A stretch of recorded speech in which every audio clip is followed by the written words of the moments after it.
الله لقد جاءت رسل ربنا بالحق والصلاة والسلام والتحية والإكرام على الرسول النبي الأمي الدافع جيشات الأباطيل والدامغ صولات العضاليل العبد المؤيد والمنصور المسدد المصطفى الأمجد والمحمود الأحمد أبي القاسم محمد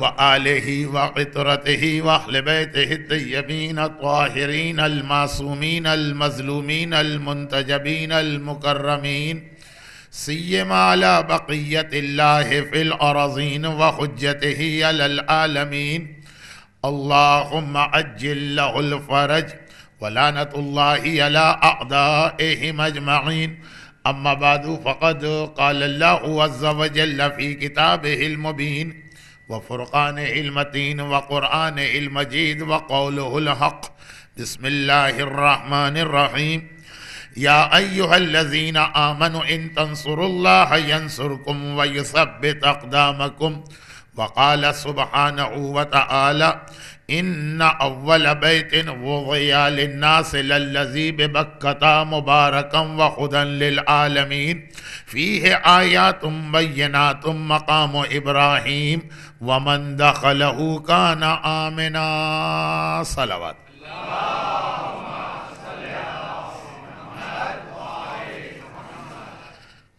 وقت کو بچانے کے لیے میں نے براہ راست سورہ آل عمران کی اس آیت کی تلاوت کر دی کہ جسے عمومی طور پہ ایک تمہید باندھنے کے بعد تلاوت کیا جاتا، لیکن وہ تو تقریر کا جو عنوان ہے یا مجلس کا جو عنوان ہے اس کا وقت بچانے کے لیے ایک آدھ مسئلہ وہ پھر بھی مجھے بیان کرنا پڑے گا، یہ محسوس کرتے ہوئے بھی کہ آج کی اس مجلس کے فوراً بعد چونکہ میری فلائٹ ہے تو میں زیادہ لمبی گفتگو نہیں کر پاؤں گا، لیکن یہ محسوس کرنے کے باوجود گزشتہ 2-3 دن میں جو 2-3 باتیں مسائل کے حوالے سے آئیں بہت ہی مختصر تاکہ کوئی غلط فہمی پیدا نہ ہونے پائے۔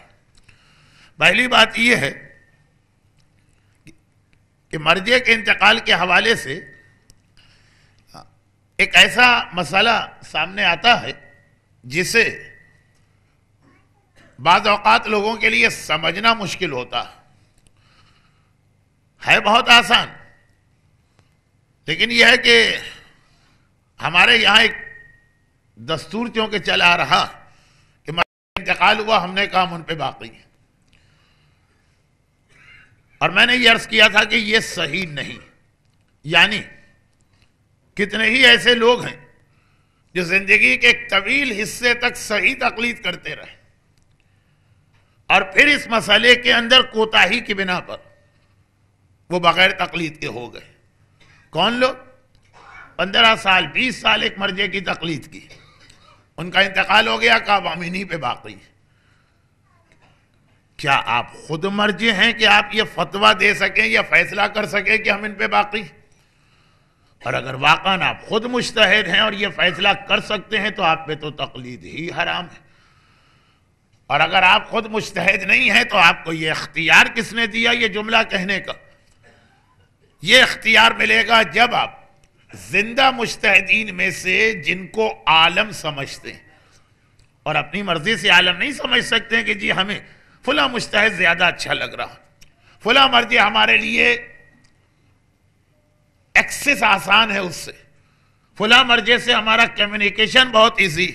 تقلید دار و مدار علم پر، ان چیزوں پہ نہیں۔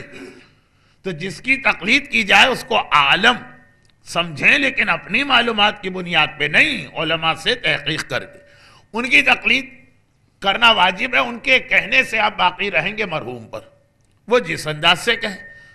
اگر وہ کہیں کہ ہر مسئلے پہ باقی رہنا ہے تو ہر مسئلے پہ باقی رہے، اگر وہ کہیں کہ پرانے مسئلوں پہ باقی رہنا ہے تو خالی پرانے مسئلوں پہ باقی رہے، اگر وہ یہ کہیں کہ باقی رہنا واجب ہے تو واجب کے طور پہ باقی رہے، اگر وہ کہیں کہ جائز ہے تو جائز کے طور پہ جو نیا مرجع کہے اس کے حساب سے آپ کو مرحوم کی تقلید پہ باقی رہنا۔ لیکن یہ لیکن آج کی بات، اس سے پہلے والی چیز تو صرف اس لیے تکرار کرنا پڑی کہ اگر اس کی تکرار نہ کی جاتی تو لیکن والا مسئلہ سمجھ میں نہیں آتا. لیکن خمس کی ادائیگی آپ کو نئے مرجع ہی کو کرنا ہوگی، اس لیے کہ جیسے ہی کسی مرجع کا انتقال ہوتا اس کی تمام اجازتیں نیل اینڈ وائڈ اسی وقت باطل ہو جاتی. اگر اس نے کسی کو وکیل بنایا ہے تو اس کی وکالت ختم. اگر اس نے کسی کو خمس کے استعمال کی اجازت دی ہے، کوئی مسجد، کوئی امام باڑہ، کوئی ادارہ، وہ اجازت ختم. گرچہ یہ مسئلہ اسلام کا ہر آدمی کے لیے، خاص مرجع کے لیے نہیں. ہم اپنی زندگی میں اگر کسی کو اپنے مکان کے بارے میں اٹارنی دے کے جاتے ہیں، جیسے ہی ہمارا انتقال ہوا اس کی وہ اٹارنی ختم ہو گئی. ہم اپنی زندگی اپنے کسی مال کے بارے میں اگر کسی کو اجازت دے کے جاتے ہیں کہ استعمال کر سکتے ہو، جیسے ہی ہمارا انتقال ہوا اس کی اجازت ختم ہو گئی. تو یہ مسئلہ ہر آدمی کا ہے کہ وکالت ختم ہو جاتی ہے آدمی کی موت سے. مرجع کے لیے بھی یہی مسئلہ ہے، لیکن اس کو الگ سے سمجھانا پڑتا کہ خمس بنیادی طور پہ مرجع کا اختیار، اس کے وکیل مرجع کی طرف سے اجازت ہے، اس لیے وکیل. جب مرجع مر گیا تو اس کی اجازتیں ختم. تو خمس دینا ہے نئے مرجع کو، اس لیے بھی کسی نہ کسی نئے مرجع کی تقلید کرنا ہوگی مرحوم کے انتقال کے بعد. اور اب یہ جو آخری میرا جملہ ہے اس مسئلے میں، اس کے لیے میں نے کہا تھا کہ ذرا عجیب ہے. وہ یہ کہ خمس نکالیں گے آپ پرانے مرجع کے طریقے سے، ادا کریں گے نئے مرجع کو. بطور مثال، اگر کوئی شخص مرحوم آقا خوئی کی تقلید میں تھا، ان کا انتقال ہو گیا 1992 کے اسی ماہ سفر میں، لیکن پھر اس نے زندہ مرجع کے طور پہ مثلا رہبر معظم آقا خامنہئی کی تقلید کی. اب خود آقا خامنہئی کے فتوے میں جو گفٹ آئٹمز ہوتے ہیں یا تحفہ ہوتا ہے اس پہ خمس واجب نہیں، اور مرحوم مجتہد کے فتوے میں خمس واجب ہے تحفے پر بھی. ایک کوئی تحفہ کسی نے آپ کو دیا، سال بھر اگر استعمال نہ ہوتا، آپ کے پاس پڑا رہا، شادی میں تحفے ملتے ہیں، سالگرہ میں بچوں کو تحفے ملتے ہیں. جو تھوڑا سا آج میرا آگے موضوع بننے والا ہے، یا شاید کچھ نہیں کہہ سکتا، وقت نکل نہ جائے ہاتھ سے، کربلا اور نجف کی زیارتوں سے لوگ آئے تو تحفے دیے اپنے رشتہ داروں کو، اور یہ تحفہ ہمارے پاس ایک سال بغیر استعمال کے پڑا رہا. تو رہبر معظم کے فتوے میں کوئی خمس نہیں ہے، کیونکہ یہ آپ کی کمائی نہیں، لیکن مرحوم آقا خوئی کے فتوے میں خمس. تو اب اگر آپ ان مرحوم پہ باقی ہیں تو خمس آپ کو دینا ہے تحفے پر، ادا کرنا ہے نئے مرجع کو جن کی اجازت سے آپ مرحوم پہ باقی، جو خود کہہ رہے ہیں کہ ہمارے فتوے میں اس چیز پہ خمسی نہیں. تو بظاہر یہ سمجھنا ذرا مشکل ہوتا ہے، لیکن ذرا غور کرے تو بہت آسان ہے کہ طریقہ مرحوم مرجع کا چلے گا. خمس کی ادائیگی اس لیے نئے مرجع کو ہوگی کہ خود مرحوم مرجع دنیا سے گیا اور اس کی ساری اجازتیں بھی اس کے ساتھ دنیا سے چلی گئی. تو اب کس کو دیں گے جا کے خمس؟ آقا خوئی کا کوئی وکیل دنیا میں نہیں، آقا سیستانی رہبر یا نئے مراجع کے وکیل ہے، لیکن آقا خوئی، امام خمینی، آقا فاضل لنکرانی، آقا جواد تبریزی. یہ تو ہو گئی ایک ایسی وضاحت جو ذرا سی غلط فہمی پیدا کر رہی تھی. گرچہ یہ 2-3 دن سے جو سلسلہ چلا اس کی وجہ سے بہت سارے مومنین نے پھر الگ الگ ایسے مسئلے بھیجنا شروع کیے جن کا میرے موضوع سے کوئی تعلق نہیں بن رہا. وقت ہوتا یا ماہ مبارک رمضان کی تقاریر ہوتی تو وہاں تو یہ پھر میں بیان کر سکتا تھا، لیکن آج میرے پاس ایام ازاں میں ویسے بھی کچھ اچھا نہیں لگتا ان تفصیلات میں جانا. اور پھر یہ کہ آج سلسلہ مجالس ماہ مبارک کے سفر کا پہلا عشرہ، اس کی آخری تقریر اور آخری تقریر بھی اس حالت میں کہ مجھے وقت سے بھی تھوڑا پہلے یہ تقریر ختم کرنا تاکہ جہاں کل صبح سے مجھے مجلسیں پڑھنا ہے میں وقت پہ پہنچ جاؤں. تو اب اس بات کو یہیں چھوڑتے ہوئے، جب چاروں طرف کا ماحول و معاشرہ گناہوں سے اتنا آلودہ ہو چکا کہ اچھے خاصے مذہبی لوگوں کے قدم بھی اکھڑنے لگے، تو قرآن کریم نے اس کے لیے ایک مختصر طریقہ بتایا کہ کیسے کفر کی، شرک کی، نفاق کی، بے حیائی کی، فحاشی کی، گناہوں کی اس آندھیوں میں، اس سیلاب میں، اس طوفان میں، اس زلزلے میں کیسے اپنے قدموں کو ٹھہرا کے رکھو۔ ایک قرآن نے فارمولہ بتا دیا، قاعدہ کلی، اے ایمان لانے والو تم اللہ کی مدد کرو، اللہ تمہاری مدد کرے گا، وَيُثَبِّتْ أَقْدَامَكُمْ، جو خاص لفظ آیا تمہارے قدموں کو ٹھہراؤ عطا کرے گا۔ آتا رہے سیلاب، آتا رہے زلزلہ گناہوں کا، تمہارے قدم نہیں ہلیں گے، تم ٹھہرے رہو گے۔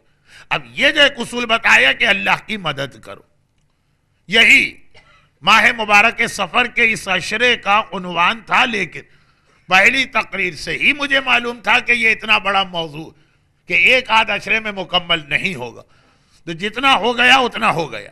لیکن اب اس کے بعد قرآن کریم نے یہ قاعدہ بتا دیا، اللہ کے دین کی مدد کرو، لیکن اس کے بعد خاص طور پر ایک چیز کا تذکرہ کیا، وَاجْعَلُوا بُيُوتَكُمْ قِبْلَةً وَأَوْحَيْنَا إِلَىٰ مُوسَىٰ وَأَخِيهِ، اور ہم نے وحی نازل کی موسیٰ اور اس کے بھائی پر کہ تمہاری قوم اس وقت جس زمانے میں زندگی گزار رہی ہے کہ اِنَّ فِرْعَوْنَ لَعَالٍ فِی الْأَرْضِ، کہ فرعون ایک تو اتنا اپنے آپ کو بلند سمجھ رہا ہے زمین پر، وَإِنَّهُ مِنَ الْمُسْرِفِينَ، اور پھر یہ کہ اپنی حدود سے تجاوز بھی کر رہا۔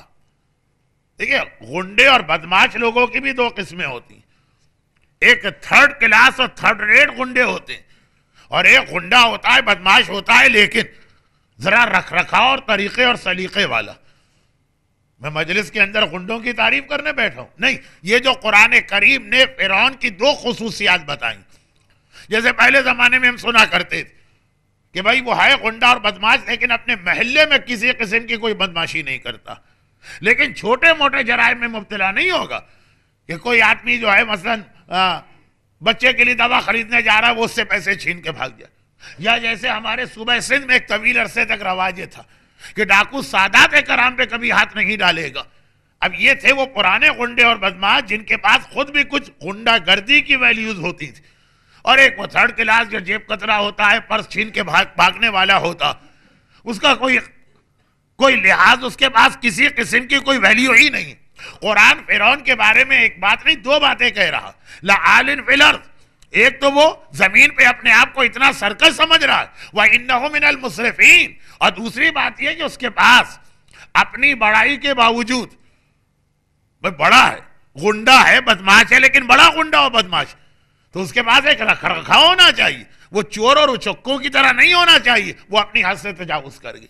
اور یہ جو بات میں نے کہی ہے، یہ دو الگ الگ باتیں اور بہت اہم باتیں۔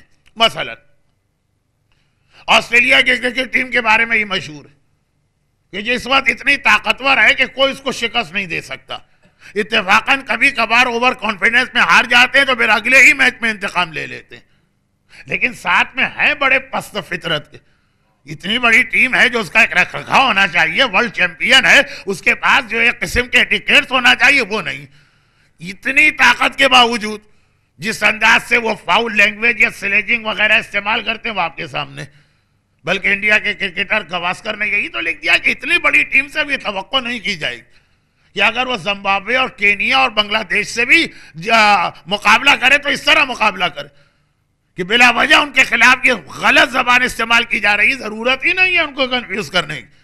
آج تو وقت بھی نہیں اور میں زیادہ بہک رہا ہوں، بہک نہیں رہا ہوں، یہ بتا رہا ہوں کہ قرآن نے جو دو الگ الگ خاصیتیں بتائیں وہ دونوں الگ الگ پیغام دے رہی ہیں کہ فرعون بڑا ہے، مغرور ہے، متکبر، جو بات میں دو دفعہ کہہ چکا ہوں اشارتاً پچھلی مجالس میں، اور آج نہیں کہنا چاہ رہا ہوں لیکن پھر بھی ایک جملہ کہہ دوں کہ جیسے 100 سال پہلے میں نے مختلف مثالیں جمع کی، برٹش امپائر تھا، وہ بھی انتہائی نیچ یعنی انتہائی سرکش و ظالم قسم کا، لیکن ایک رکھ رکھاؤ تھا، اور آج کے زمانے کی جو طاقتیں انہو من المسرفین، اپنی بڑائی کے باوجود ان کی حالت وہی ہے جو معمولی چور و چکوں کی حالت ہوا کرتی۔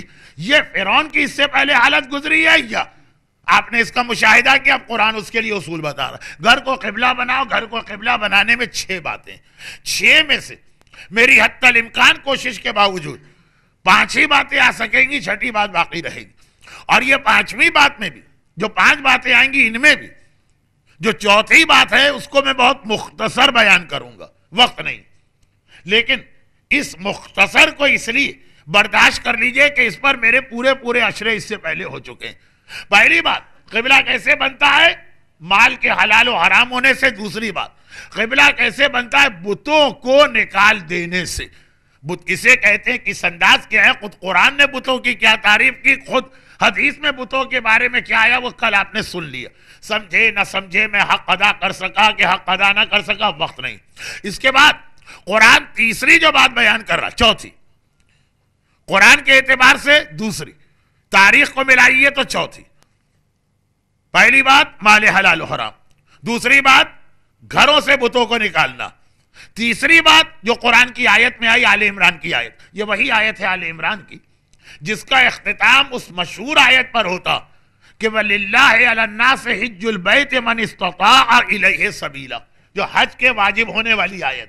مگر اس وجوب حج کی آیت سے پہلے قرآن ایک سلسلہ ملا رہا کہ سنو، سب سے پہلا گھر جو انسانوں کے لیے بنایا گیا مکہ میں، مکے کا دوسرا نام، دونوں نام مکے کے قرآن میں آئے، خود لفظ مکہ بھی آیا ہے سورہ مبارکہ فتح میں، اور مکہ بھی آیا اس آیت میں۔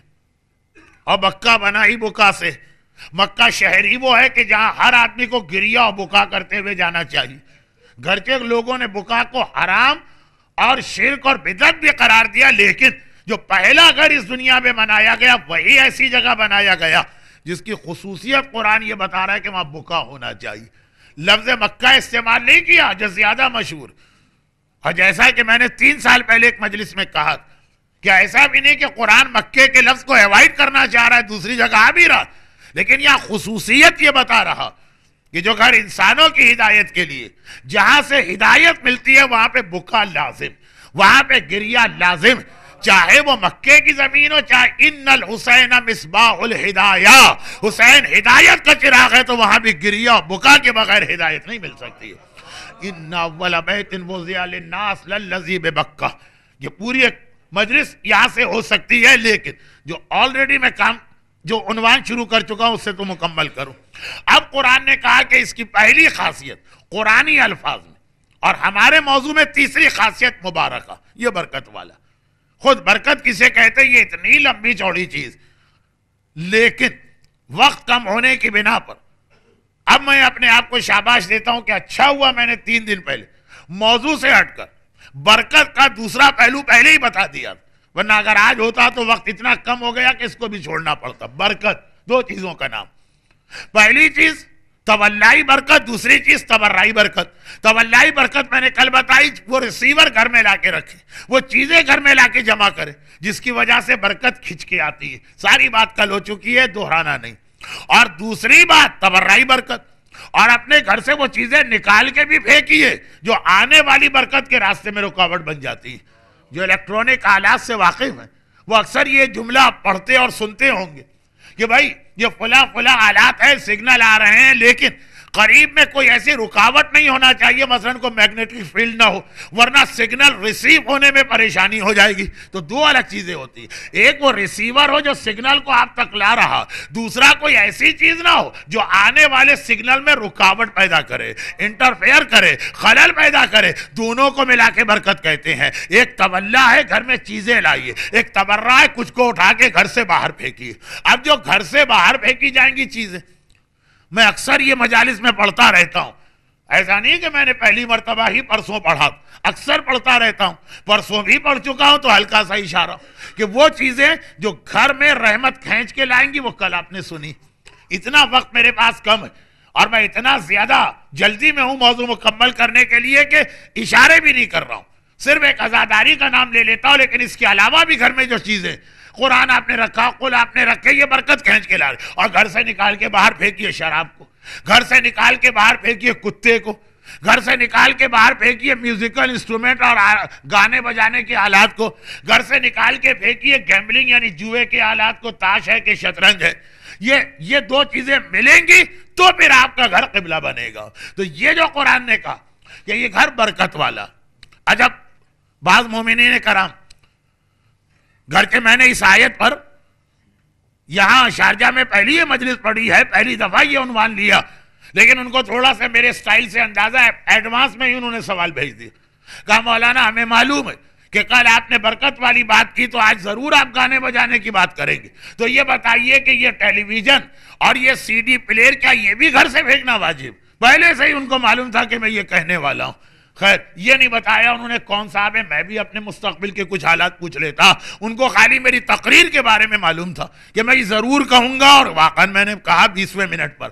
گانے بجانے کے آلات کسے کہتے؟ جیسے جوئے کے آلات کسے کہتے؟ ہم نے تو عمومی طور پہ کچھ باتیں بتا دی.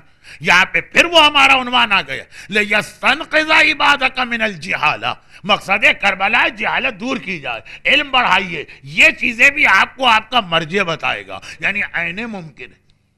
بلکہ عین ممکن کیا ہے بھی یہی کہ ایک چیز کو ایک مرجع جوئے کے آلات میں مانتا، کوئی خاص ایک چیز، ہر چیز نہیں، کوئی ایک خاص، اور دوسرا مرجع کہتا نہیں میرے فتوے میں یہ جوئے کے آلات میں نہیں، جس کی تقلید میں اس کے اعتبار. کچھ ایسی ہیں جو سب کے نزدیک جوئے کے آلات میں، جیسے کارڈز یا تاش کی گڈی. اسی طرح آلات موسیقی، کوئی مرجع کہتا ہے کچھ چیزوں میں اختلاف ہے کہ یہ آلات موسیقی ہیں کہ نہیں، مگر ٹیلی ویژن یا سی ڈی پلیئر یا اس سے ریلیٹڈ جو چیزیں یہ آلات موسیقی میں نہیں. تو جو میرا عنوان آگے بڑھ رہا مبارکہ کی، اس سے زیادہ تشریح بھی نہیں کر رہا ہوں، چونکہ پرسوں میں نے باقاعدہ مثالوں کے ساتھ بات کر لی کہ کچھ چیزیں گھروں میں رحمت کو روکتی ہیں، انہیں ہٹائیے. کچھ چیزیں رحمت کو کھینچ کی آتی ہے، ان کو رکھیے گھر میں لا کر. تب یہ ہے کہ قبلہ بنے گا گھر. جو قرآن نے پہلی بات کہی وہ ہدی للعالمین، اور قرآن کا قبلہ اسے کہتے جو ساری کائنات کی ہدایت کرتا. یہی وہ چیز جو ہمیں اور آپ کو اپنے گھروں میں لے کے آنا، تبھی ہم حضرت موسیٰ اور ہارون والی وحی پہ عمل کر پائیں گے. فرعون جیسے غنڈے اور بدماش طاقت کے زمانے میں سروائیو کر پائیں گے اگر اپنے گھروں کو ہدی للعالمین بنایا، کائنات کی ہدایت. اب اسی کائنات کی ہدایت کے لفظ کو مختلف انداز سے قرآن اور حدیث میں بیان کیا گیا. اسی کو امر بالمعروف اور نہی عن المنکر بھی کہا جاتا، اسی کو تبلیغ دین بھی کہا جاتا، اسی کو تربیت اولاد بھی کہا جاتا. مختلف انداز بات ایک ہی، ایک ساری کائنات کی ہدایت تمہارا گھر کرے. اور پھر وہاں پہ جو ساری کائنات کی ہدایت کر رہا ہے تو سب سے پہلے تو یہ گھر اپنے گھر والوں کی تو ہدایت کرے نا، دوسروں کی ہدایت تو بعد میں کرے گا. چاہے فارسی کا مصرع جو میں کئی دفعہ پڑھ چکا ہوں، اس اشرے میں نہیں، چو کفر از کعبہ برخیزت کجا ماند مسلمانی. فارسی کا محاورہ ہے کہ اگر کفر کعبے ہی سے اٹھنے لگے تو پھر اسلام کہاں نظر آئے گا. آپ کا گھر کائنات کی ہدایت کرنے والا، اور آپ کے اپنے بچے ہی معلوم ہوا گمراہ ہیں، آپ کی اپنی بیوی ہی گمراہ ہے، آپ خود گمراہ ہیں، ادھر ادھر کی بات کیوں کی جائے. تو اب ہدی للعالمین کہے کہ قرآن نے بڑی حکمت اور مصلحت کے ساتھ ہمیں دو پیغام دیے کہ گھر کے اندر کم از کم تمہیں وہ ماحول بنانا ہے کہ گھر ہدایت. اور یاد رکھیے ہمارے اصول دین میں ایک چیز، اصول دین میں ایک تو ہوتا ہے نا کہ آدمی اپنی مرضی سے اصول دین بناتا، جو چیز پسند آ گئی کا یہ اصول دین. جیسے اکثر ایک جملہ کہا جاتا کہ عزاداری ذکر امام ہے اور امام اصول دین ہے تو عزاداری بھی اصول دین، اور نماز فروع دین ہے اس لیے نماز کی کوئی اہمیت نہیں. لیکن اگر اس طرح سے چیزیں اصول دین بنے تو عزاداری ذکر امام ہے اس لیے اصول دین، تو نماز ذکر خدا ہے اس لیے وہ تو اصول دین میں سارے فہرست توحید کا جز بن رہی ہے. تو اصول دین معصومین ہمیں بتا کے گئے، ایسا نہیں ہے کہ اس میں کوئی کمی رکھی ہو امام نے کہ آج ہمیں اور آپ کو دلیلیں جمع کر کے کچھ چیزوں کو اصول سے نکالنا پڑے اور کچھ چیزوں کو بڑھانا پڑے.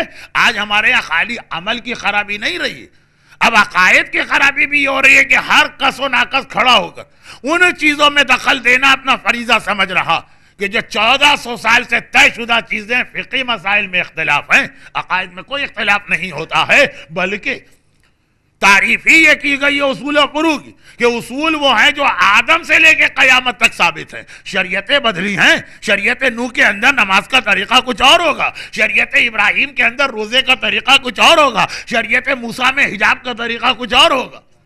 بحث بھی کی ایک صاحب، دیکھیں ایک اتنا بے حجابی کا ماحول تو ایک صاحب اتنے حجاب کے وفادار نکلے کہ وہ کہنے لگے بائبل میں لکھا ہوا کہ جو عورت بے حجاب گھر سے باہر نکلے اس کو گنجا کر کے اس کے بالوں سے محروم کر دو. مولانا یہ پڑھیے آپ کے ساری عورتوں کو جا کے گنجا کرو. اخبارات میں اتنا تو آتا ہے کہ شوہر نے غصے کے عالم میں بیوی کی ناک چوٹی کاٹ لی، تصویر بھی آتی ہے ایک عورت کی بیچاری کی ناک کٹی ہوئی ہے، لیکن اب ان کا اصرار. اور کراچی کے ایک بہت ہی مشہور محلے امام بارگاہ مارٹن روڈ میں میرا درس تھا، اور وہاں پہ وہ بحث کر رہے ہیں کہ جی آپ لوگ تبلیغ وبلیغ نہیں کرتے. یہ حجاب کی 2 جملے لوگوں کے لیے گرا ہے، وہ گنجا کرنے سے کم پہ تو راضی نہیں ہو رہے. لیکن میں نے کہا اگر آپ دکھا بھی دے کہ بائبل میں کہاں لکھا، تب بھی وہ بائبل ہمارے کام کی نہیں ہے، کیونکہ شریعتیں بدلتی رہتی. قرآن آئی ہے آخری شریعت جو اب ہم کو عمل کرنا، تو شریعتیں بدلتی ہیں. ابراہیم کی شریعت کچھ اور ہے، موسیٰ کی کچھ اور ہے، عیسیٰ کی کچھ اور شریعت کا نام فروع دین، اصول دین کبھی نہیں بدلتے. آج ضرورت ہے کوئی مرد مومن اپنی جانب سے اصول دین میں اجتہاد کر کے کوئی چیز کو بڑھائیں یا کسی چیز کو گھٹائیں. لیکن بات یہ ہو رہی تھی کہ ہمارے اصول دین میں ایک چیز شامل، وہ آدم سے لے کے قیامت تک ہے کہ نبی ہو کہ امام اس کا معصوم ہونا ضروری. اصول دین میں رسالت بھی ہے، اصول دین میں امامت بھی، اور دونوں کی شرط ہے کہ ان کا معصوم ہونا ضروری. اور اس کے حوالے سے پھر اور بہت تفصیلات بنتی کہ عصمت ایک چھپی ہوئی چیز ہے، ہم کو نہیں پتا چلتا کون معصوم ہے، صرف اللہ ہی جان سکتا ہے. اس لیے رسول کو مقرر کرنا بھی اللہ ہی کا کام ہے، اور امام کو مقرر کرنا بھی اللہ ہی کا کام ہے. اس میں بندے کا پبلک کا کوئی دخل نہیں ہے. اب یہ بہت ساری بحثیں جو اسی شرط کی وجہ سے آئی. شرط کیوں ہے؟ کیوں معصوم ہونا ضروری؟ کہ اس لیے کہ وہ دوسروں کو کیسے ہدایت کر سکتا جو خود ہی گمراہ، جو خود ہی گناہگار ہو، جو خود ہی عصمت سے محروم ہو. پھر بعض مسلمانوں نے کہا کہ نہیں چلیں، عام طور پہ تو لوگ کہتے ہیں معصوم ہونا ضروری نہیں، بلکہ باقاعدہ چارٹ بنایا جاتا. حضرت ابراہیم نے کتنے گناہ کیے، 3 جھوٹ تو حضرت ابراہیم کے ہر کتاب میں آ گئے. اور حضرت موسیٰ نے کتنے گناہ کیے، ان کے انبیاء کے گناہوں کے چارٹ بنتے ہیں، جو ہمارا کام ہی نہیں ہے. ہمارا تو عقیدہ معصوم ہے، اگر عقیدہ نبی ہو تو انبیاء کے گناہوں کی فہرست بنائی جا رہی. ہماری پہلی تقریر میں ایک روایت آ گئی، اور آج نویں تقریر میں وہ روایت کا ایک جملہ پھیرا رہا. جب عام مومن سے کہا گیا کہ جب تک کہ تمہیں اپنے عیب معاف ہونے کا یقین نہ ہو، کسی اور کے عیب پہ نگاہ نہ ڈالو. باقاعدہ مسلمانوں کو ایک ہی کام ہاتھ آیا ہے. آدم نے کتنے گناہ کی، اور نوح نے کتنے گناہ کی، اور ابراہیم نے کتنے گناہ کیے، اور موسیٰ نے کتنے گناہ کیے. لیکن ہمارے یہاں تو سوال ہی نہیں ہے. وہاں بھی کچھ لوگ گھبرا گئے، یہ جملے تو بڑے سخت ہیں. کہا کہ نہیں، نبی جو ہے نا وہ نبوت کے بعد معصوم ہوتا ہے جب اس کو نبوت ملتی ہے، کہ وہ تو بہرحال ضروری ہے، اس سے پہلے معصوم نہیں ہوتا. لیکن ہمارا وہی سوال کہ اگر وہ اعلان نبوت، یا ہم اعلان کہتے ہیں نا، وہ تو کہتے ہیں عطائے نبوت، اگر نبوت ملنے سے پہلے وہ گناہگار، تو اور زیادہ ہمارے پاس بہانہ ہوگا کہ بھائی جب آپ ہمارے جیسے تھے تو آپ بھی گناہ کرتے تھے، اگر اللہ ہمیں نبی بنا دے تو ہم بھی گناہ سے بچ جائیں گے. تو شرط یہی ہے کہ معصوم ہونا چاہیے. میں اس لیے بہت تیزی سے آگے بڑھ رہا ہوں کہ وقت بھی مجھے بچانا ہے. اور لوگ کہتے ہیں کہ مولانا شارجہ کے مومنین کے لیے رکا مت کریں، یہ لوگ سنتے سب کچھ ہے، توجہ دیتے ہیں، داد نہیں دیتے. میں تو ویسے ہی ہمیشہ بے داد والا آدمی رہا ہوں. تو خلاصہ یہ کہ نبی اور امام کے معصوم ہونے کی 2 جو اہم دلیلیں، بہت ساری دلیلیں بچے پڑھتے ہوں گے مدرسے میں. پہلی دلیل تو یہی کہ اگر کوئی گناہگار ہے تو جو پیغام بھی وہ اللہ کی طرف سے دے رہا ہے پہلے اسی میں شک ہو جائے گا کہ یہ تو ہے گناہگار، جھوٹ بھی بول سکتا ہے، صحف بھی کر سکتا ہے، نسیان بھی کر سکتا ہے، غلط بیانی بھی کر سکتا ہے، ہو سکتا ہے اسی میں گڑبڑ کر دی، پیغام ہی مشکوک ہو جائے گا. نمبر 2، وہ دوسروں کو کیسے نصیحت کرے گا جو خود وہ گناہ کرتا چلا رہا ہے، اس لیے اس کا معصوم ہونا ضروری. اسے قرآن نے سمیٹ دیا. اتامرون الناس بالبر وتنسون انفسکم، تم ساری دنیا کو نیکی کا حکم دیتے اپنے آپ کو بھول جاتے ہو.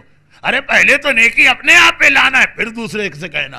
یا ایھا الذین آمنوا لما تقولون ما لا تفعلون، ایسی بات کہتے کیوں جس پہ خود عمل نہیں کر رہے ہو. ھدی للعالمین، کعبہ کائنات کا ہادی، اور ہمیں اپنا گھر کعبہ بنانا. اب ہم اپنے گھر سے کائنات کی ہدایت تو کیا کریں؟ اگر پلٹ کے کوئی یہ جملہ کہہ دے کہ حضرت پہلے اپنے گھر کی تو خبر لیجئے. ہاں، اگر ہم یہ جملہ کہیں کہ ہم نے اپنے گھر میں پہلے پیغام پہنچایا لیکن نہیں مان رہے گھر والے، وہ الگ بات. یہ جملہ نوح بھی کہیں گے کہ خدا بندہ میں نے اپنی حد تک کوشش کی ہے، بیٹا نہیں مانا تو میرا کیا قصور اس میں. لیکن ضروری ہے کہ پہلے اپنے گھر کو ٹھیک کیا جائے. تاریخ اسلام کا ایک بہت مشہور واقعہ، چٹپٹے واقعات ہیں لیکن وہی جو آدمی چٹپٹی انداز گفتگو رکھتا وہی پڑھے تو آپ کو مزہ بھی آئے گا. ایک صاحب رسول خدا کے قتل کے ارادے سے تلوار لے کے گھر سے نکلے. راستے میں کسی نے یہی تو کہا کہ بھائی وہاں کہاں جا رہے ہو, پہلے اپنے گھر کی خبر لو, تمہاری بہن کی کیا حالت ہے, تمہارے بھائی کی کیا حالت. اب یہ دیکھیے پلٹ کے آئے کیونکہ واقعا یہ تانا ان کو صحیح لگا, ان کو یہ تانا صحیح لگا جو تانا پروف ہیں, وہ بھی آ کے دیکھ رہے ہیں کہ گھر کی کیا حالت ہے. تو اب یہ مومنین اگر ہدن للعالمین, ہدن للعالمین, اپنے گھر کی ہدایت پہلے ہوگی پھر عالمین کی ہدایت ہوگی. اچھا جملہ کسی اور حوالے سے بھی کسی نے کہا کہ ایک صاحب پیغمبر کے حلال کیے ہوئے ایک چیز کو حرام کر دیتے ہیں, تو وہاں بھی انہی صاحب سے کہا گیا کہ آپ جسے حرام کریں ذرا جا کے گھر کی خبر لیجئے, کل آپ کی بہن کی رات کیسے گزری ہے. تو ادھر عقیدے کے اندر بھی یہ جملہ ان کو سننے کو ملا, ادھر شریعت میں بھی یہ جملہ. اچھا درود بھیج دے محمد و آل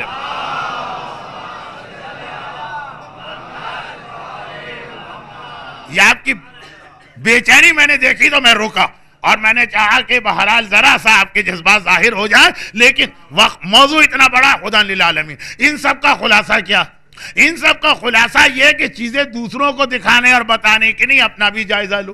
تو اصول یہ کہ یہ تانا 100% پرفیکٹ تانا کہ دوسروں کو کہتے پھر رہا, پہلے اپنے گھر کی خبر لو. ہاں گھر کی خبر لے چکے ہیں اور پھر بھی گھر والا نہ مانا تو وہ حضرت نوح سے لے کر وہ اسماعیل اور عبداللہ افتحا تک کی بات آئے گی جو میں نے 7 سفر کو پڑھی. وہ امامت کی مثال تھی 7 سفر والی, وہ نبوت کی مثال ہے جو آج میں نے خالی اشارہ کیا, کیونکہ کس پڑھے لکھے آدمی کو نوح کی مثال کی تفصیل کی ضرورت ہے. ہدی للعالمین کہہ کے قرآن نے بتا دیا. تمہارے گھر کا انداز کیا ہونا چاہیے, تمہارے گھر میں کس طرح امر بالمعروف ہونا چاہیے, تمہارے گھر میں کس انداز سے تبلیغ ہونا چاہیے, تمہارے گھر میں کس انداز سے تربیت ہونا چاہیے, لیکن ہر چیز قاعدے سے ہو. اسلام بے قاعدہ دین کا نام نہیں, ہر چیز قاعدے سے ہو. ایسا نہ ہو کہ اٹھتے لات بیٹھتے جوتی, ہر وقت آنا, ہر وقت بچوں کے پیچھے پڑ جانا, ہر وقت گھر والوں کے پیچھے پڑ جانا. حکمت ہوتی, مصلحت ہوتی. جیسا کہ اکثر میں ایک واقعہ سنایا کرتا ہوں. کراچی میں ہمارے جب جوانی کا زمانہ تھا, تو تیسری بار کہہ رہا ہوں, اب تو بہرحال میرا بڑھاپا اور وہ بھی آخری منزلوں کی جانب, جب جوانی تھی تو میں اس وقت ذرا جوشیلی تقریر بھی کرتا تھا, موضوع یہی ہوتا تھا, اور اس وقت نیا نیا لوگوں نے یہ موضوع سنا تھا تو اثر بھی ہوتا تھا. اب تو اتنا سن لیا کہ لوگ کہتے ہیں مولانا سننا ہمارا کام ہے, وہ ہم سنتے ہیں, لیکن باقی ہم پہ بھی کسی چیز کا اثر نہیں ہوتا. آپ پوری کوشش کر کے دیکھ لیجئے. اس وقت ایک ذرا سی بات بھی نہیں ہوتی, ایک نوجوان بڑے متاثر ہوئے اسی نکتے سے. ہدن للعالمین, گھر کا ماحول ٹھیک کرنا ہے. جب کائنات کے لیے ہمارا گھر ہادی بنے گا تو پہلے اپنے لیے تو ہادی بنے. چنانچہ انہوں نے شادی جب کی, شادی کا وقت آیا شادی کی. اسلام کی اہم ترین عبادتوں میں ایک شادی. پیغمبر اسلام فرماتے ہیں کہ میری امت کے کنوارے بدترین میرے امتی قرار پاتے ہیں. شیطان کے بھائی ہیں وہ لوگ جو شادی پہ تیار نہیں ہوتے. کسی کے والدین رکاوٹ ڈالتے ہیں, کسی کا اپنا اتنا لمبا چوڑا منصوبہ ہوتا ہے, اتنا بڑا مکان چاہیے, ایسی گاڑی چاہیے, اتنا اچھا جاب چاہیے, ایسا کیریئر چاہیے.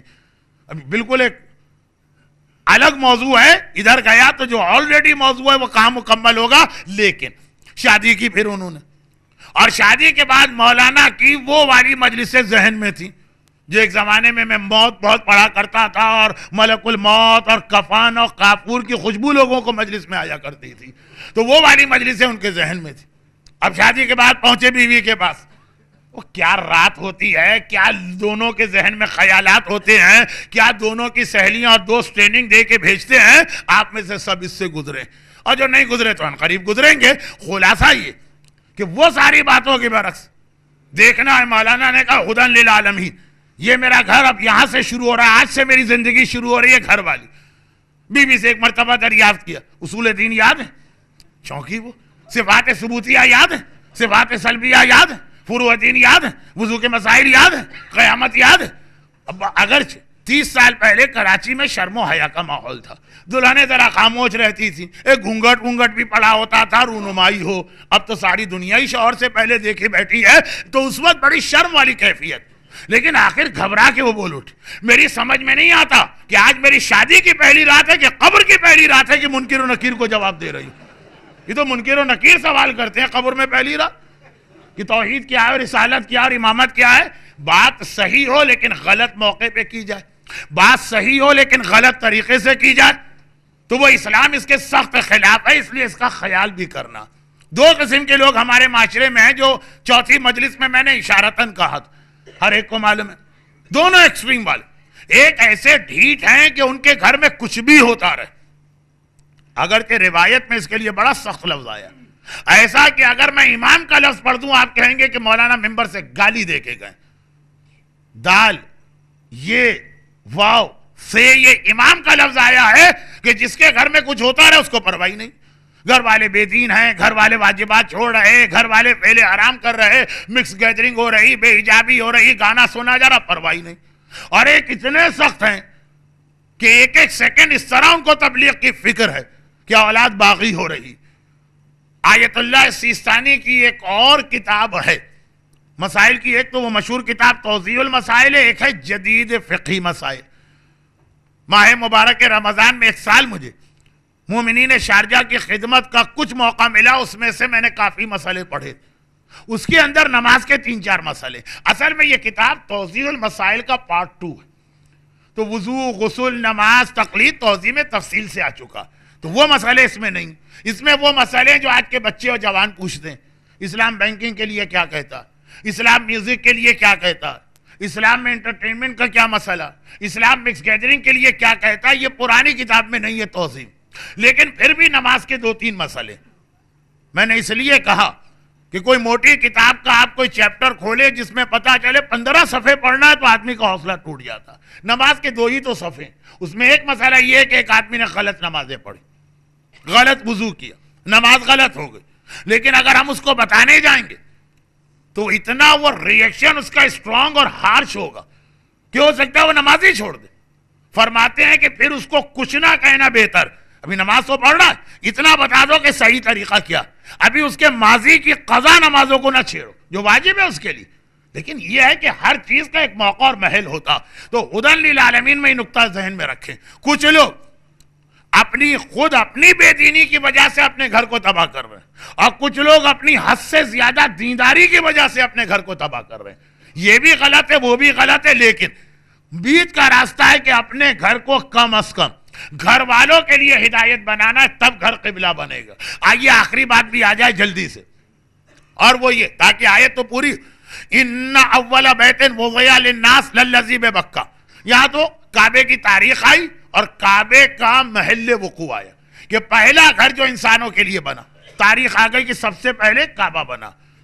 للذی ببکہ یہ آ گیا کہ کہاں ہے, وہ مکے میں. اس کے بعد کہا مبارکن مبارک, ہدی للعالمین جس پہ اب تک 20 منٹ تقریر ہوئی, کائنات کی ہدایت. وَفِيهِ آیاتٌ بینات, گھر کو قبلہ بنانا ہے تو یہ تیسری بہت اہم قرآنی چیز. کہا کہ اس کعبے میں اللہ کی کھلی ہوئی نشانیاں, لفظ آیا پلورل یا جمع کا.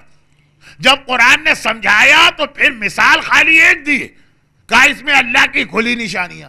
تو قبلہ کسے کہتے ہیں جس میں کھلی نشانیاں رکھی جائیں, مقام ابراہیم. اور کھلی نشانیوں میں جو قرآن کریم نے لفظ جو نشانی بتائی ہے وہ مقام ابراہیم. جو حج اور عمرے پہ نہ گیا وہ تو جانتا بھی نہیں کہ مقام ابراہیم کیا.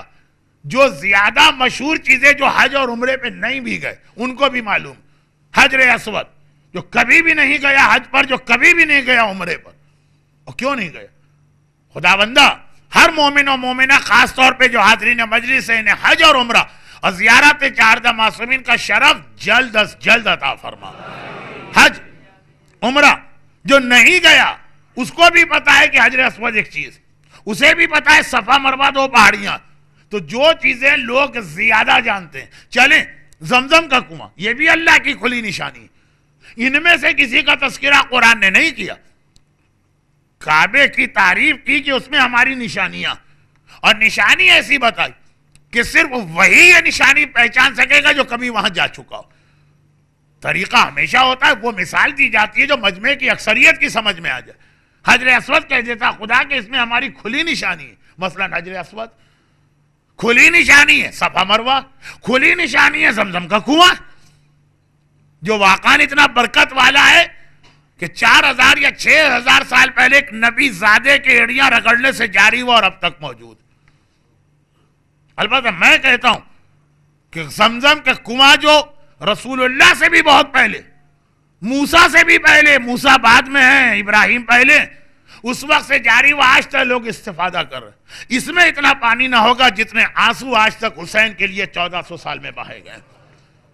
جو برکتیں زمزم کے پانی میں آپ کو نہ ملے وہ ان آنسوؤں میں آپ کو مل جائیں گی. پوری ایک الگ تقریر ہے. لیکن قرآن کریم نے مشہور چیزوں کا نام نہیں لیا. قرآن کریم نے غیر مشہور لیکن ہے بہت اہم چیز کہا کہ ہماری کھلی نشانی قبلے میں، کعبے میں، یعنی مقام ابراہیم. اور تمہیں اپنے گھر کو قبلہ بنانا یعنی تمہارے گھر میں مقام ابراہیم ہونا چاہیے. اب یہ ہے کیا مقام ابراہیم؟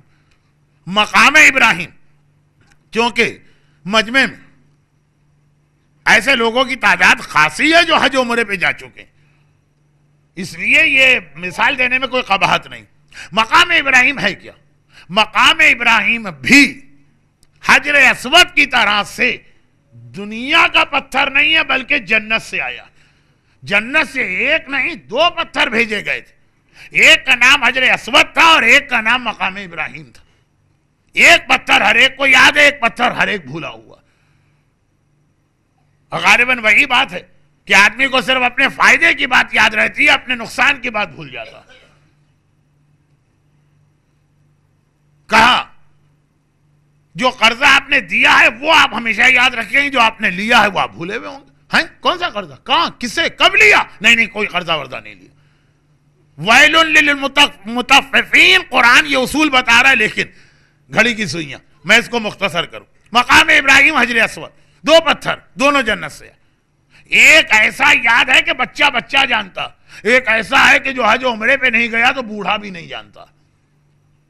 بلکہ اگر آپ شیعہ روایات کی تفصیل میں جائیں تو حجر اسود جس کا نام ہی ہے پتھر، حجر کہتے ہی عربی میں پتھر کو ہے، اس کے بارے میں تو پھر بھی یہ اختلاف ہے یہ پتھر ہے بھی کہ نہیں ہے.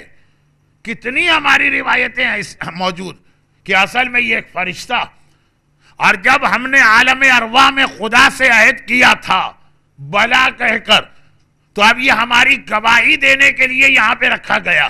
کتنی روایتیں یہ.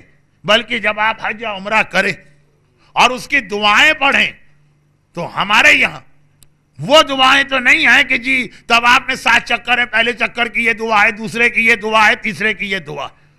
کسی روایت میں 7 چکروں کی 7 دعائیں نہیں. ہماری کتابوں میں بھی لوگوں نے لکھ دی ہیں، اس کی دوسری وجہ کہ اس کی مدد سے یاد رہتا ہے کون. لیکن جو دعائیں ہمارے یہاں، حجر اسود کو دیکھو یہ دعا پڑھو، خانہ کعبہ کے دروازے کو دیکھو اس کا تعلق طواف کے چکروں سے نہیں ہے، جگہوں سے. ملتزم کو دیکھو یہ دعا پڑھو، رحمت کے پرنالے کو دیکھو یہ دعا پڑھو، گول دیوار حتیم کو دیکھو یہ دعا پڑھو، مستجار کو دیکھو یہ دعا پڑھو، رکن یمانی کو دیکھو یہ دعا پڑھو. تو جو حجر اسود کی دعا ہم کو بتائی گئی وہ ہے ہی کہ اے حجر اسود میں اس لیے تیرے پاس آیا ہوں تاکہ تو گواہ بن جائے کہ میں نے اپنے عہد کو پورا کیا. بات اس طرح کی جا رہی ہے جیسے پتھر سے بات نہیں ہو رہی، فرشتے سے. اور خاصے علماء اس بات کے قائل. تو پتھر تو اصل میں ایک ہی ہے مقام ابراہیم جس میں کوئی اختلاف نہیں. اور یہ مقام ابراہیم پتھر جس کو قرآن کریم نے خانہ کعبہ کی تمام نشانیوں میں ایک ہی نشانی سمجھ کے بتایا. بلکہ اس کے بعد کا بھی جملہ کہہ دوں، حجر اسود پتھر ہے کہ فرشتہ. پورے قرآن میں حجر اسود کا ایک جگہ بھی ذکر نہیں. اور مقام ابراہیم اتنا اہم ہے کہ ایک نہیں 2 جگہ پہ قرآن نے مقام ابراہیم کا تذکرہ کیا. اس کی اہمیت، اور وہ اہمیت آپ کی سمجھ میں اس جملے سے بھی آئی کہ آخر یہ مقام ابراہیم جو پتھر ہے یہ جنت سے بھیجا کیوں گیا؟ یہ جنت سے خود اللہ نے نہیں بھیجا. جب آدم اس دنیا میں آئے کہا خدا بندہ جنت میں جس پتھر پہ بیٹھ کے نمازیں پڑھتا تھا. شاید بزرگ عورتوں کو، بزرگ مردوں کو آپ نے دیکھا، عورتوں کو زیادہ، کیوں گھر میں نماز پڑھتی. نماز کی اگر ان کی کوئی چوکی ہے تو ان کو اسی پہ نماز پڑھنے میں مزہ آتا. تو اب یہ کہ آدم نے کہا خدا بندہ دنیا میں آ تو گیا ہوں اور نماز بھی شروع کیا لیکن مجھے اپنا وہی پرانا مصلی چاہیے جس کے اوپر میں جنت میں نماز پڑھتا تھا. تو یہ پتھر بھیجا گیا. اس پتھر کی خصوصیت یہ کہ اس پر حضرت آدم نماز پڑھتے تھے اور دوسری خصوصیت یہ کہ اس پہ ابراہیم نے کھڑے ہو کے کعبہ بنایا. تاریخ کعبہ کی طرف نہیں جا رہا ہوں, اپنے آپ کو روکتا ہوں. یہ دو خصوصیات ایسی, کعبہ اس پر کھڑے ہو کے بنا, اور خالی بنا نہیں, جب بن گیا تو اسی پتھر پہ کہا ابراہیم سے کہ اب لوگوں کو حج کا بلاوا دو. تو یہ وہ پتھر ہے جس سے نماز کا پیغام ملا, اور یہ وہ پتھر ہے جس سے حج کا پیغام ملا. یہی وجہ کہ اس آیت میں خدا نے کہا کعبے میں ہماری کھلی نشانی مقام ابراہیم, اور دوسری آیت جو سورہ بقرہ میں آئی ہے اس میں کہا وَاتَّخِذُوا مَقَامَ إِبْرَاهِيمَ مُصَلًّى, اور مقام ابراہیم کو تم بھی نماز کی جگہ بناؤ. یہ خالی تمہارے دادا کی نماز کی جگہ نہیں ہے آدم, یہ تمہاری بھی نماز کی جگہ. تو اب ذرا غور کیجئے, خانہ کعبہ میں ایک بار ہم نے گنتی بھی کی تھی, اور جس قافلے کے ساتھ میں جاتا ہوں اس کو باقاعدہ لکھ کے بھی دیا تھا, جو اب تک ان کو ملتا ہے ہر سال, کہ خانہ کعبہ میں کتنی اللہ کی نشانیاں ہیں, تو تقریباً 40 بنی تھی. صرف ایک کا تذکرہ آیا مقام ابراہیم, اور وہ تذکرہ اس حوالے سے آیا کہ یہ نماز کی جگہ ہے, یہاں تم کو نماز پڑھنا. حجر اسود ہم اس لیے بھولے جا رہے ہیں کہ اس میں کوئی ذمہ داری نہیں جا کے بوسہ دے کے آنا, اور مقام اس لیے یاد ہے, اور مقام ابراہیم اس لیے بھولے جا رہے ہیں کہ مقام ابراہیم یاد کیا تو نماز یاد کرنا پڑے گی, اور نماز کا پابند ہونا پڑے گا. مقام ابراہیم ذمہ داری یاد دلاتا ہے, حجر اسود گناہوں کو معاف کرایا کرتا ہے. مطلب کی بات تو یاد رہتی ہے, لیکن جو زحمت کی بات ہے وہ آدمی بھولتا. اور قرآن کریم نے جو آیت ہمارے گھر کے لیے بنائی, اپنے گھر کو کعبے کی طرح قبلہ بناؤ, اس میں حجر اسود کی بات ہی نہیں کی, اس میں مقام ابراہیم کی بات کی کہ وہاں پہ اللہ کی کھلی نشانی ہے مقام ابراہیم, جس پر نماز پڑھنا. تو گویا اپنے گھر کو قبلہ بنانا, تو اور کوئی چیز گھر میں رہے کہ نہ رہے, لیکن یہ گھر کبھی نماز سے خالی نہیں ہونا چاہیے. بچہ اس گھر کا نمازی ہونا چاہیے. نماز اس کے بغیر قبلہ نہیں بنتا ہے, کعبہ نہیں بنتا. نماز بہت ضروری. اور یہیں پر ایک بات کہہ دوں کہ خود اگر کبھی نماز پر غور کریں, میں نے پورا ایک اشرا بھی نماز پہ پڑھا ہے, لیکن شارجہ کے اندر ممکن نہیں ہے ایک موضوع پہ پورا اشرا پڑھنا. اس میں نے یہ عرض کیا تھا کہ پورا اسلام اس نماز میں سمٹ کے آ جاتا. پورا اسلام اس نماز میں ہے, جس کو آپ اہمیت ہی نہیں دیتے, صبح شام پڑھتے رہتے. ماشاءاللہ اس مجلس میں آنے والا مجمع تو نمازی مجمع, لیکن پورا اسلام اس میں سمٹ کے آتا ہے. جتنی بہترین ٹریننگ نماز آپ کو دیتی ہے تقوی اور خوف خدا کی, شاید کوئی عبادت نہ دے. اور اس کی ایک مختصر سی بات عرض کروں, ایک مختصر سی بات. نماز باقی ساری ٹریننگ کے علاوہ کچھ ایسے مسائل کو بھی حل کرتی ہے جو آج بہت اہم بن گئے. اب آپ نماز پڑھیں گے, اسلام کی نگاہ میں تمام مومنین برابر ہے, لیکن ذمہ داریاں الگ الگ. مرد اور عورت کا رتبہ برابر ہے, بلکہ قرآن کہتا ہے جس کے پاس تقوی ہے اس کا رتبہ بلند ہے. عورت اگر تقوی والی ہے تو وہ اس مرد سے زیادہ افضل ہے جو بے نمازی ہے. عورت اور مرد کا فرق نہیں ہے اسلام میں, لیکن دونوں کی ذمہ داریوں کا فرق, یہ بھی آپ کو نماز سکھاتی. اگر آپ عورت کے ساتھ کھڑے ہو کے نماز پڑھیں تو زیادہ تر مراجع کہتے ہیں نا فاصلہ رکھنا پڑے گا. جو آج ہمارا سب سے بڑا مسئلہ یہ, عورت اور مرد کو کندھا بکندھا شانہ بشانہ کام کرنا چاہیے. گاڑی کے 2 پہیے ہیں اور دونوں کو ساتھ شانہ بشانہ کام کرنا ہے, اور کام تو اپنی جگہ, پھر مکس گیدرنگ میں بھی دونوں کو ساتھ بیٹھنا ہے. خالی اگر نماز کا یہی مسئلہ آپ سیکھ لیں کہ نماز کے وقت اسلام نے عورت اور مرد کے درمیان فاصلہ رکھا, چاہے ماں اور بیٹا نماز پڑھے, چاہے باپ اور بیٹی نماز پڑھے, چاہے شوہر اور بیوی نماز پڑھے. نہ صرف یہ کہ فاصلہ, بلکہ آیت اللہ سیستانی کی احتیاط واجب تو یہ کہ کم سے کم دونوں کے درمیان 15 فٹ کا فاصلہ ہونا چاہیے. اگر ایک کمرے میں, یا کمرہ بدل دو, بیچ میں دیوار آ جائے, پردہ آ جائے, پارٹیشن آ جائے, لیکن اگر ایسا نہیں ہے تو محرم رشتہ دار کے درمیان بھی فاصلہ رکھے. یہ بتایا جا رہا کہ اسلام جو نماز میں عورت و مرد کو کندھا کھڑے ہونے کی اجازت نہیں دیتا ہے, وہ عام زندگیوں میں اس مکس گیدرنگ کی اجازت کہاں سے دے گا. ایک نماز مکمل پیغام ہے. خالی نماز قرآن پڑھنے کا نام نہیں ہے, تقوی اور خوف خدا کا نام نہیں ہے, ان گناہوں سے بھی بچنے کا نام ہے. بلکہ قرآن نے تو نماز کی یہی خاصیت بتائی, ان الصلاۃ تنہی عن الفحشاء والمنکر. یہ جو تم چیختے رہتے ہو کہ زمانے میں گناہ بہت، نماز وہ عبادت ہے جو ان گناہوں سے روکنے والی ہے۔ یہاں پہ موضوع پورا ہوا کہ یہ جو ہمیں اپنے گھر قبلے بنانا، اپنے گھر کو قبلہ بنانا، وہ اسی لیے تو بنانا ہے نا کہ گناہوں کے اس زلزلے میں ہمارے پیر لڑکھڑا رہے ہیں، گناہوں کے اس سیلاب میں ہمارے پیر پھسلے جا رہے ہیں۔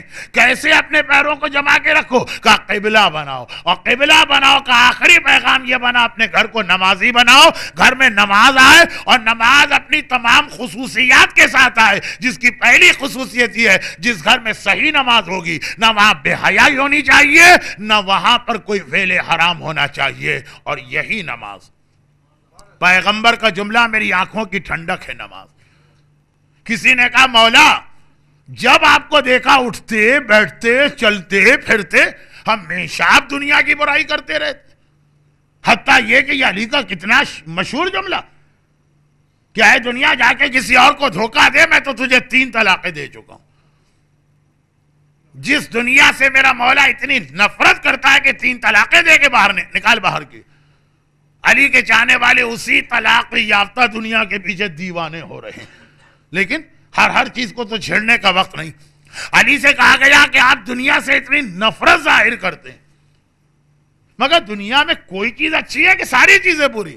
کہا یہ تمہاری نماز، یہ اللہ کی نماز ہے۔ یہ نماز اس دنیا میں علی کو اگر رہنے کا دل چاہتا ہے تو یہ نمازوں کی وجہ سے دل چاہتا ہے۔ کیا چیز ہے نماز!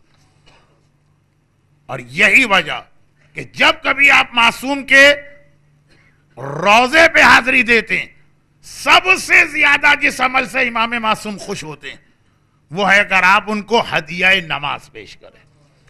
ایک سوال تو آتا ہے نا، چے پدی کا شوربہ، ہم جا رہے ہیں امام کے پاس، ہماری حیثیت کیا تحفہ لے کے جائیں، کیا چیزیں لے کے جائیں جو ان کی شان کے مطابق ہو؟ دنیا کی دولت تو بالکل بیکار۔ کہا کہ بہترین تحفہ جو امام کو تم سے چاہیے وہ یہ نماز۔ کربلا محلہ خصوصیت کے ساتھ، اور 40 بھی وہ لوگ جو کربلا نہیں جا پا رہے ہیں۔ چہلم کے دن اصل اہمیت کربلا کی ہے، شام کی نہیں۔ شام کی اپنی بہت اہمیت ہے لیکن چہلم کی مخصوصی کربلا کی۔ البتہ جو کسی وجہ سے مجبور ہے وہ پھر شام ہی جائے۔ یہ والی دلیل پہ توجہ نہ دیجیے گا کہ اصل تو چہلم کے دن شام جانا چاہیے، وہاں بی ہیں، وہاں پہ ثانیہ زہرا نہیں۔ 40 کے دن ثانیہ زہرا وہاں نہیں ہوتی، وہ کربلا آتی۔ اس 40 کو بھی آئی تھی جب یہ شام سے چھوٹ کے آئیں، اور ہر 40 پہ زینب خود کربلا میں ہوتی۔ وہ خالی مصائب کی منزل تک روایت نہیں ہے کہ جابر ابن عبداللہ انصاری نے 40 کے دن ثانیہ زہرا کو کربلا آتا دیکھا۔ وہ سارے اہل حرم کا طریقہ ہے، وہ سارے اہل بیت کا طریقہ ہے، وہ سارے ائمہ کا طریقہ ہے، وہ سارے انبیاء کا طریقہ۔ 40 کربلا۔ ہاں مجبوری ہو تو آدمی بالکل اپنے آپ کو محروم نہ کرے، لیکن جو کربلا کے زائرین جا رہے ہیں انہیں 2 باتوں کا خیال کرنا۔ اور پہلی بات امام کا وہ جملہ ہے جو ان کو سنایا بھی جاتا، اس لیے کہ یہ مفاتی میں آ گیا ہے، مفاتی کا اردو ترجمہ ہے۔ امام کہتے ہیں کہ اے عبداللہ ابن یافور، بعض لوگوں کا زیارت پہ نہ جانا بہتر ہوتا ہے زیارت پر جانے کے مقابلے۔ وہ نہ جائیں زیارت پہ تو بہتر ہے۔ امام فرما رہے، کوئی کٹ ملا فتویٰ نہیں دے رہا کہ زیارت پہ جانا حرام، امام کہہ رہے نہ جانا بہتر ہے جانے سے۔ وہ لوگ جو زیارت کے آداب کا خیال نہیں رکھ پاتے ہیں، آپ بھی سمجھ رہے ہوں گے کہ موضوع جو میں نے چھیڑ دیا ہے تو یہ ایک تقریر کا بھی نہیں ہے، خدا یہ کہ صرف 4 منٹ میں بات پوری کروں، اشارہ کر رہا ہوں، اور چونکہ حوالہ بھی میں نے دے دیا مفاتی کا، تو جو لوگ زیارت پہ نہیں بھی جا رہے ہیں وہ بھی 40 کے دن مفاتی میں زیارت امام مظلوم کے آداب پڑھیں۔ اندازہ ہوگا کہ 2 روایتیں اس میں شیخ عباس نے ایسی لکھی ہیں، شیخ عباس قمی نے 2 روایتیں ایسی نقل کی کہ پہلا امام کہہ رہے زیارت پر نہ جانا زیارت سے بہتر، اور دوسرا امام کہہ رہے کہ زیارت پہ جاؤ بھی تو کربلا میں زیادہ دن قیام نہ کرنا۔ اور دونوں راوی حیران ہوئے، مولا مومن کی تو تمنا ہے کہ زیادہ دن کیا، زندگی بھر یہیں رہے، موت بھی آئے تو یہیں آئے، لیکن امام فطرت کے اعتبار سے بات کر رہے ہیں اس میں، اور پہلے والے میں بات کر رہے ہیں بعض مومنین کی شرارت کے اعتبار سے. کہا زیارت پہ جا کے اگر کوئی گناہ کر رہا تو اس کے لیے تو بہتر ہے نہ ہی جاتا تو بہتر تھا، اس لیے کہ اتنا ہر مومن جانتا گناہ کی شدت جگہ کے اعتبار سے بڑھ جاتی. شارجہ میں کسی کا بے حجاب رہنا وہ بھی اللہ کا حکم ٹوٹا، لیکن مکے میں یا مدینے میں یا کربلا میں امام کی زری کے سامنے. شارجہ میں کسی مومن کا داڑھی شیو کرنا اور کربلا میں کسی کا داڑھی شیو کرنا. میں اگلی باتیں کہنا نہیں چاہتا ہوں اس لیے کہ بہرحال اپنی ہی قوم کا مسئلہ، غیر اس سے فائدہ اٹھائیں گے، اپنے تو اثر بھی نہ لیں گے. لیکن اشارتاً یہاں پہ بیٹھ کے گانے سننا مجھے ملتے ہیں، حج میں ملے، اعتکاف یہ 3 دن کی اسلام کی عبادت ہے مسجد، کثیر تعداد میں نوجوان آج کل بیٹھنے لگے. میں بڑا خوش جب میں گیا اعتکاف میں مجلس پڑھنے کے لیے، 500 آدمی ایک مسجد میں ہیں، مجمع ایسا کہ جگہ نہیں ملی بیٹھنے کی. پتا چلا کہ ان میں سے 450 وہ ہیں جو موبائل پہ سارے کے سارے البم ڈاؤن لوڈ کر کے آئے ہیں، یہ ان کا اعتکاف ہو رہا. لیکن میں یہ باتیں کھل کے نہیں کہنا چاہتا، فی الحال موضوع بھی نہیں ہے، فائدہ بھی نہیں. میں کربلا کی مثال نہیں دینا چاہتا ہوں، اس لیے میں نے وہ مثالیں دی ہیں، لیکن بات ایک ہی. امام فرماتے ہیں ایسے آدمی کا نہ جانا بہتر. کتنی روایتوں میں یہ واقعات ہیں کہ زائر گیا اور اس نے دیکھا خواب میں کہ میں نے آقا کے اوپر تیر سے حملہ کیا. زائر نے پتا چلا اس نے یہ خرابی کی، اس میں یہ خرابی، یہ ایک مسئلہ. دوسرا مسئلہ امام نے فرمایا کہ اگر تم پورا کربلا کا احترام بھی رکھو، فطرت کے خلاف ہے کہ اتنا احترام آدمی ہمیشہ رکھ پائے. کہا کہ چند دن قیام کرو، زیادہ دن رہو گے احترام کم ہونے لگے گا. یہی مکے کے لیے بھی حدیث، امام نے کہا حج ہو گیا فوراً مکے سے نکل جاؤ، اب رہو گے تو مکے کا احترام نہیں ہوگا. اور آپ دیکھیے جن کی فلائٹ حج کے 15 دن کے بعد ہوتی ہے، مکہ ان کے نزدیک مکہ ہی نہیں رہتا، وہ طارق روڈ اور لاہور کا مال اور گلبرگ یہ سب بن جاتا. لیکن یہ موضوع نہیں ہے، تو خالی ایک اشارہ کیا. موضوع یہ کہ جب آقا حسین کے پاس آپ جاتے ہیں تو بہترین عبادت جو آقا آپ سے چاہتے ہیں وہ ہے نماز. اب یہاں پہ مکے اور کعبے کا ایک فرق دیکھیے اور پھر دونوں مل بھی جاتے ہیں. مکے کا مسئلہ یہ ہے کہ جو باہر سے مکے میں آتے ہیں ان کے لیے خانہ کعبہ کا طواف زیادہ ثواب ہے، نماز کا ثواب کم ہے.